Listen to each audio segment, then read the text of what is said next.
Hi everyone, I'm Lauren and I'm back again with another Disney project watching and stuff thingy. And today I'm looking at Hocus Pocus from 1993. So this film is often considered to be kind of the family Halloween classic type thing and slash childhood favorite. I have not watched this before, so I went into this completely blind, mostly blind.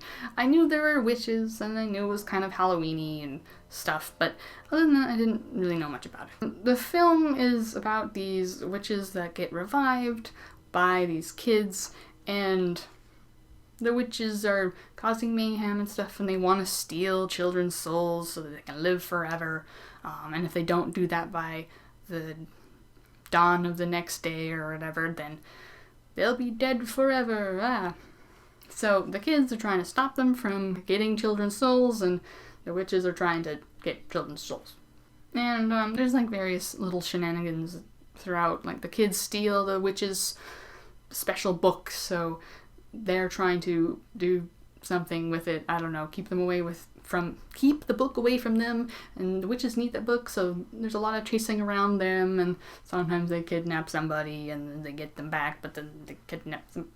Yeah, it's not really a very plot heavy type thing. It's more, stop the baddie shenanigans. I hate to say it, but I thought it was only okay overall. I wasn't particularly impressed with it. Overall, I was fine with the premise of it. The acting wasn't too bad, from what I can tell, especially since the main cast are all like teen kid actors, so that can always be a little bit iffy, but I didn't have a problem with them here.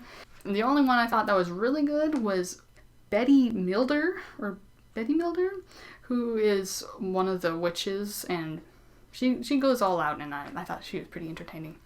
But the main plot, like the things that are happening, and the humor, which is a big part of this, didn't really mesh well with me. It's mostly chasing, and it just wasn't really that interesting. For some reason, the witches seem to catch up to exactly where the kids are very quickly. I don't know how, but I was like, alright, I guess it's just they're witches. But then the weird part is that close to the end of the film, they all of a sudden can't find them now. And I don't know why. And it isn't until like they open the book, oh, now we can find them. But they didn't have the book. That was the first time they opened the book. So that wasn't it. It was just, we can find them, now we can't because plot or something. And the other thing is a lot of the humor is based around the witches being kind of dumb. A little bit.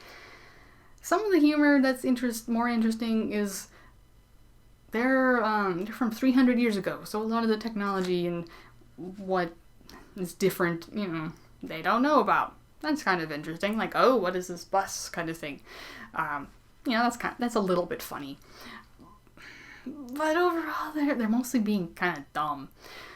For example, when they first meet the main cast, there's a little sister, and she's dressed up as a witch. When the witches first see her, after they're revived, they immediately know she's just a kid. She's not a witch. But then later they go down into the town, and they see all these kids dressed up. And for some reason, one of them can smell kids, and they're like, oh, I can smell kids, but there's no kids here! And some of them are wearing masks, so it's like, okay, they can't see their faces, so they don't know that they're kids, but not all of them are wearing masks. So why is it that this one kid you see as a witch, yeah, definitely a kid, but then these other kids, nah, they can't be kids. They eventually figure it out, but what? Did nobody wear masks 300 years ago? Too, now that I think about it. I guess maybe they probably weren't as good, but it still doesn't answer the question on why they didn't notice that there were some without masks. I don't know. The other big humor thing that comes up a few times in the film is that for the witches to be revived, they have this candle that has to be lit by a virgin. Which, when they said that at first, I was like, wait. This is a kid's film and they said virgin? My goodness. I mean, it doesn't bother me, but I can imagine some kids going, Mommy, what's a virgin?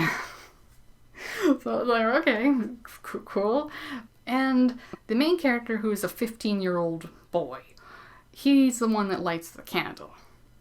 And for some reason, everybody is just dunking on him for being a virgin at 15. Why? I can kind of get his little sister messing with him a bit. Maybe.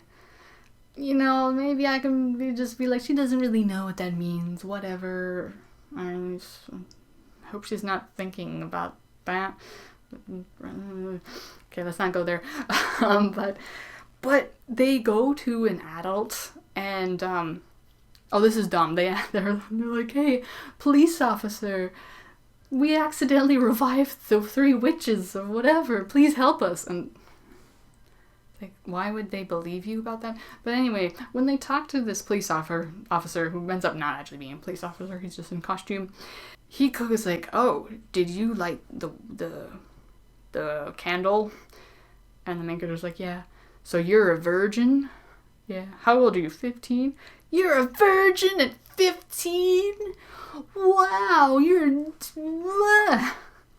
this guy could easily be the kid's dad. And he's going like, I can't believe you're a virgin at 15. Oh, ha, ha, ha. I don't know. Okay. Why is this a thing? This didn't need to be a thing. I feel like they could have easily changed this whole system around to being someone pure of heart or whatever lights the candle. I don't know. I don't think it would have been a very difficult shift. They wouldn't have the jokes about making fun of the main character for being a virgin, but it's not funny. It's just, what? It's very off-putting. I guess another thing that I kind of disliked a little bit, the 8-year-old kid, like the sister, younger sister, she's wearing bright red lipstick, and I mean, maybe that's okay. I don't know. I'm not sure how I feel about kids wearing makeup, or not makeup, like that kind of lipstick. But whatever, that's a really mild thing, and that might be more of a preference thing anyway. If there is a positive I can say, is that some of the effects I think were pretty good for the time. Sure, some of them have not aged particularly well, maybe most of them, but remembering some other things I feel like from that time period, it is on the better side for effects from early 90s. Particularly there's a cat who talks, and I kept on not sure if they're like CG or but apparently they're like animatronic, and it's pretty good. Like, it definitely looks a little goofy, but I thought it was pretty fine. Like, I was pretty surprised about how well it looked actually. And I've heard some people saying that apparently the same kind of animatronic was used for Sabrina the Teenage Witch. I don't know if that's true or not, but if it is, then neat. Overall, though, the positives that I have to say about it really don't outweigh the things that I don't like. Unfortunately, cool looking effects and good for the time effects, I guess, is better wordage for that. And then liking sometimes one actress. That doesn't really make a film, unfortunately. The things that made it a film didn't interest me at all. I say that, but I do really understand if you enjoyed this, because I could see this being something that if I watched it as a kid, I would enjoy it, and then watching it again, it's like, oh, this isn't as good as I remembered maybe, but I watched it as a kid, nostalgia, I can see that. I have some films that are like that, that maybe if I watched them the first time now I wouldn't like, but this is my first time watching it, so I can't go back in time as a kid and watch it then and then rewatch it now, so it goes. But anyway, that's about all I have to say about it. Let me know if you watched this movie before, your thoughts in that. And anyway, thank you so much for watching, and I hope to see you again in another video. Bye!